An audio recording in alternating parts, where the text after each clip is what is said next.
গিয়েছি, ডাক্তারের কাছে গিয়ে বলতেছি আমার একটা রোগ হয়েছে, ডাক্তার ওষুধ দিয়েছে যে এই ওষুধটা গিয়ে সময় মতো খেতে হবে।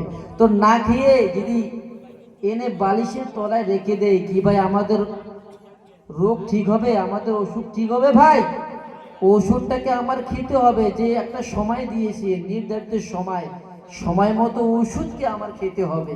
তো আল্লাহ পাক একটা আমাকে নির্ধারিত সময় করে দুনিয়ার মধ্যে পাঠিয়ে দিয়েছেন। এই সময় থেকে নির্ধারিত সময় করে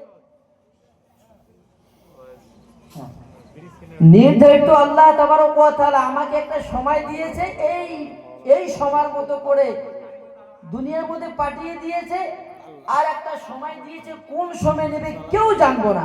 কি ভাই, কোন সময় আমার সামনে আজরাইল আসবে কেউ জানবো? ভাই কেউ জানবো না, একমাত্র জানে কে? আল্লাহ তাবারক ওয়া তাআলা জানে। এই জন্য ভাই সবার কাছে হাত জোর করে বলতেছি, ভাই আমরা প্রতিটা ভাই কোরআন হাদিস বয়ান প্রতিটা বাড়িতে বাড়িতে মোবাইলে মোবাইলে বয়ান শোনে। আর যদি আমরা মুখস্থ করি এর নাম দিন নয়, যদি শুনিয়া আমল করতে পারি, শুনিয়া আমল করে মসজিদে গিয়ে ফজরের নামাজটা আদায় করতে পারি।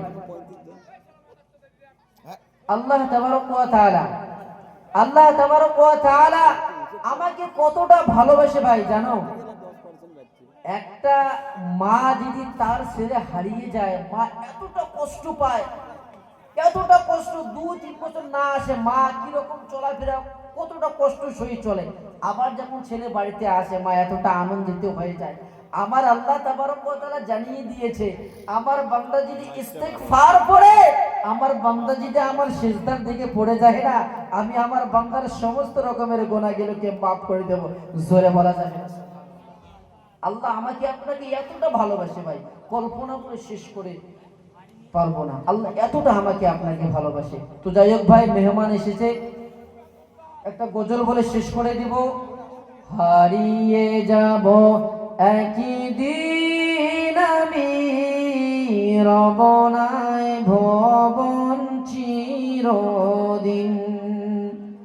হারিয়ে যাব একই দিন আমি, রবনায় ভবন চিরদিন। ক্ষমা করে দিও তোমরা আমায়, ক্ষমা করে দিও তোমরা আমায়। ভুল করে থাকি যদি কোনদিন, হারিয়ে যাব একই দিন আমি, রবনায় ভবন চিরদিন। বাঁশ বাগানে বা গোরস্থানে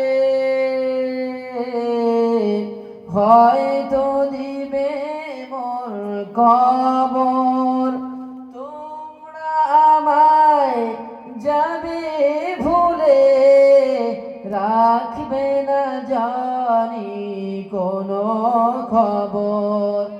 পড়বে কি মনে আমার কথা, ফেলবে কি অশ্রু কোনদিন।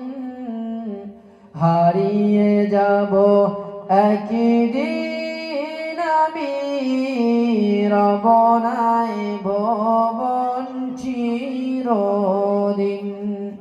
তো ভাই আমার কথার মধ্যে ভাষার মধ্যে যদি ভুল হয়ে যায়, নিজের ছেলের মতো করে নিজের